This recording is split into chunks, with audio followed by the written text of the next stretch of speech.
Hello everyone, welcome to my channel Nidhi ma'am India 7।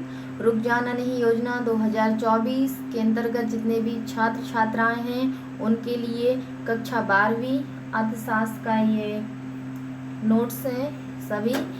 इसके पहले मैं 2 वीडियो आपको दे चुकी हूँ, जिसमें जो मॉड्यूल पेपर आया है उसके 2 वीडियो मैंने बना दिए हैं, एक्सप्लेन कर दिए हैं। इसके बाद ये 3rd एंड लास्ट वीडियो है जिसमें सब मैं जितने भी बचे हुए क्वेश्चन हैं सभी सम्मिलित करने वाली हूँ।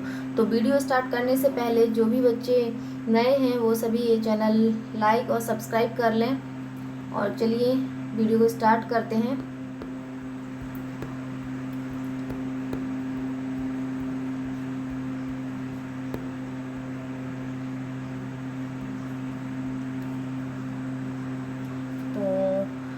यहाँ तक मैं वीडियो आपको दे चुकी हूँ। इसके बाद यहाँ से स्टार्ट करना था। तो रुक जाना नहीं हेतु अभ्यास प्रश्न पत्र है कक्षा 12वीं विषय समाजशास्त्र, अध्याय 3 मुद्रा और बैंकिंग से संबंधित सारे क्वेश्चन इसमें समाहित किए गए हैं। तो फर्स्ट आपका जो है वस्तुनिष्ठ प्रश्न है, सही विकल्प चुनकर लिखिए। मुद्रा का प्राथमिक कार्य है, मुद्रा का प्राथमिक कार्य क्या है? मूल्य का संचय, मूल्य का मापन, भावी भुगतान या आय का वितरण। तो इसका करेक्ट आंसर जो होगा मूल्य का मापन। मुद्रा का प्राथमिक कार्य होता है मूल्य का मापन। भारत का केंद्रीय बैंक है, भारत का केंद्रीय बैंक कौन है? Reserve bank of India. Next है आपका क्वेश्चन, मुद्रा की पूर्ति प्रत्यक्ष रूप से नियंत्रित होती है, कैसी होती है? बैंकिंग प्रणाली द्वारा नियंत्रित होती है। नेक्स्ट है आपका रिक्त स्थान।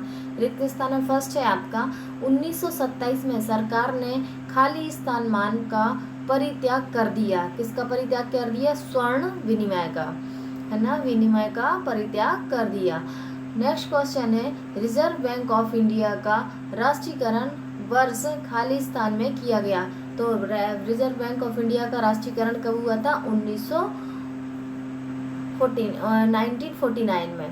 ओके। नेक्स्ट क्वेश्चन है, M1 तथा M2 खाली स्थान मुद्रा कहलाती है। कौन सी मुद्रा कहलाती है? संकुचित मुद्रा। मौद्रिक नीति खाली स्थान द्वारा बनाई जाती है, तो रिजर्व बैंक द्वारा मौद्रिक नीति बनाई जाती है। फिर नेक्स्ट क्वेश्चन आता है, एक शब्द या वाक्य में उत्तर लिखना। तो चेक किस प्रकार की मुद्रा है? तो चेक जो है ऐच्छिक मुद्रा है। नेक्स्ट क्वेश्चन है, मुद्रास्फीति क्या है? तो मुद्रास्फीति वह स्थिति है जिसमें मुद्रा का मूल्य गिरता है तथा कीमतें बढ़ती है, वो क्या कहलाता है? मुद्रास्फीति। मतलब इसमें मुद्रा का मूल्य गिरता है और कीमतें बढ़ती हैं। मतलब कोई भी हमको वस्तु खरीदनी है तो अधिक मुद्रा देकर ही हमको वो चीज़ मिलेगी, वो कहलाता है मुद्रास्फीति। नेक्स्ट क्वेश्चन है, भारत में विमुद्रीकरण कब हुआ? तो सन नवंबर 2016 में भारत में विमुद्रीकरण हुआ था। भारतीय रुपया किस प्रकार की मुद्रा है? तो भारतीय रुपया प्रमाणिक एवं सांकेतिक मुद्रा है। नेक्स्ट क्वेश्चन जो आपका आता है, अति लघु उत्तरी को प्रश्न उत्तर है। तो वस्तु विनिमय प्रणाली क्या कहलाती है? वस्तु विनिमय प्रणाली के अंतर्गत वस्तु के बदले वस्तु या सेवा का विनिमय किया जाता है। उदाहरण के लिए किसी गांव में बढ़ई या लोहार की सेवाओं के बदले गेहूं देना वस्तु विनिमय कहलाता है। वस्तु विनिमय एक आम भाषा में हम समझें कि वस्तु के बदले वस्तु देना, है ना। जैसे आपके यहाँ आपके खेत में आपने गेहूं बोए हैं और किसी दूसरे ने चने बोए हैं, तो वो क्या कह रहा है कि भाई आप हमसे गेहूं ले लीजिए और आप हमको चने दे दीजिए। तो क्या हुआ है? वस्तु के बदले वस्तु दी गई, है ना। तो वो क्या कहलाता है? वस्तु के बदले वस्तु देना वस्तु विनिमय प्रणाली कहा जाता है। मुद्रा की एक परिभाषा लिखिए। प्रो हार्टले विदर्स के अनुसार मुद्रा वह है जो मुद्रा का कार्य करे। ये क्या है? मुद्रा की परिभाषा है। SLR क्या है? बैंकों को अल्पकाल में कुछ कोष तरल रूप में रखना अनिवार्य होता है, इसे वैधानिक तरलता अनुपात या SLR कहते हैं। मुद्रा के प्राथमिक कार्य लिखिए। मुद्रा का प्राथमिक कार्य है विनिमय का माध्यम और मूल्य का मापक।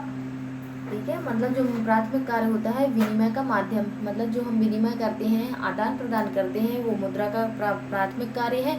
और मूल्य का मापन करना, ये दोनों कार्य प्राथमिक कार्य के अंतर्गत आते हैं। मुद्रा गुणक का सूत्र लिखिए। मुद्रा गुणक बराबर 1/नकद कोष अनुपात। खुले बाजार की क्रियाओं से क्या अभिप्राय है? खुले बाजार की क्रियाओं से अभिप्राय सरकार द्वारा निर्गमित बॉन्ड्स का खुले बाजार में खरीदने और बेचने से है। बैंक दर क्या है? बैंक दर वह दर है जिस पर बैंक रिजर्व बैंक आरबीआई से दीर्घकालीन ऋण प्राप्त करते हैं, है ना। मतलब जो बैंकें होती हैं वो रिजर्व बैंक ऑफ इंडिया से क्या करती हैं? दीर्घकालीन ऋण प्राप्त करती हैं, टैक्स मतलब ब्याज लेते हैं, ऋण लेती हैं, है ना, तो उधार लेती हैं। वो क्या कहलाता है? बैंक दर कहलाता है।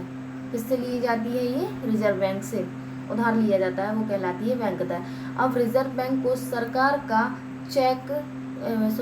रिजर्व बैंक को सरकार का बैंक क्यों कहा जाता है, या बैंकों का बैंक रिजर्व बैंक को क्यों कहा जाता है? तो देखिए, रिजर्व बैंक देश का सर्वोच्च बैंक होने के नाते सरकार को आर्थिक व वित्तीय मामलों में सलाह भी देता है। रिजर्व बैंक की सलाह से सरकार मुद्रा का बैंकिंग संबंधी नीति निर्धारित करती है और उसे केंद्रीय बैंक की सहायता से ही कार्यान्वित करती है। अतः रिजर्व बैंक को सरकार का बैंक कहते हैं। मतलब जितने भी सलाह मशवरे होते हैं वो रिजर्व बैंक ऑफ इंडिया के द्वारा ही किए जाते हैं, इसलिए उसे बैंकों का बैंक या रिजर्व बैंक को सरकार का बैंक कहा जाता है।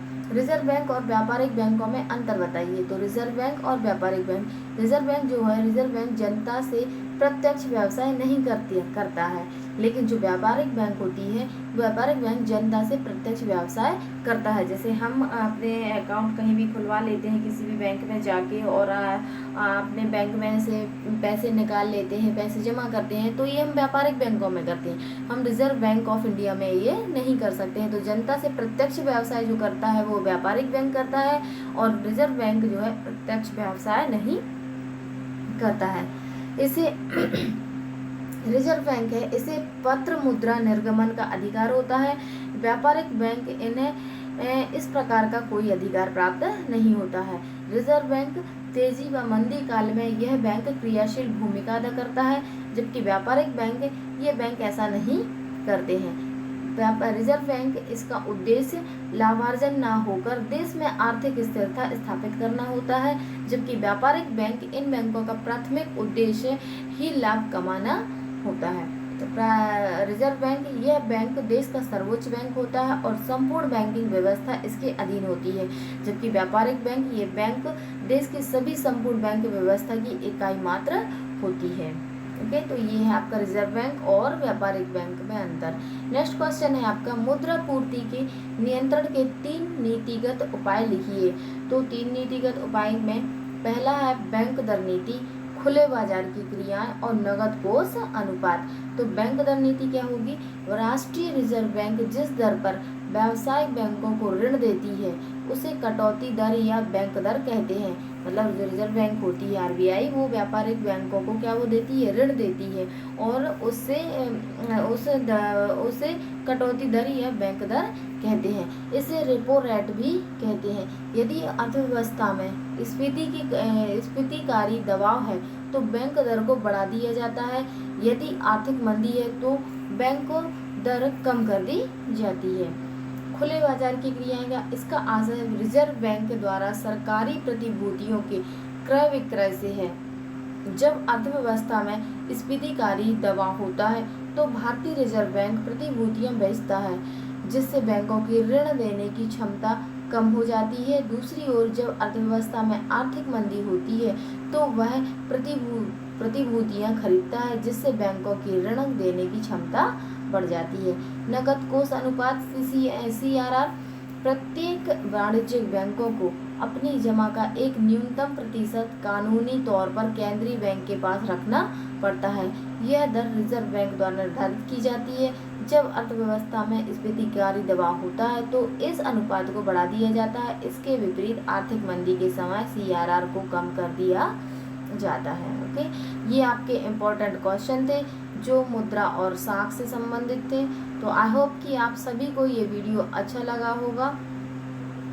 मुद्रा और बैंकिंग से का टॉपिक है, तो सभी बच्चे जो भी हैं अच्छे से तैयारी कीजिए, और आपको एक बार फिर से परीक्षा देने का मौका मिल रहा है तो आप 100% तैयारी करके जाइए। और सभी के लिए बहुत सारी शुभकामनाएं। Best of luck. सभी को वीडियो अच्छा लगे तो प्लीज़ लाइक कीजिए, सब्सक्राइब कीजिए और भी ऐसी महत्वपूर्ण जानकारी के लिए। Thank you so much.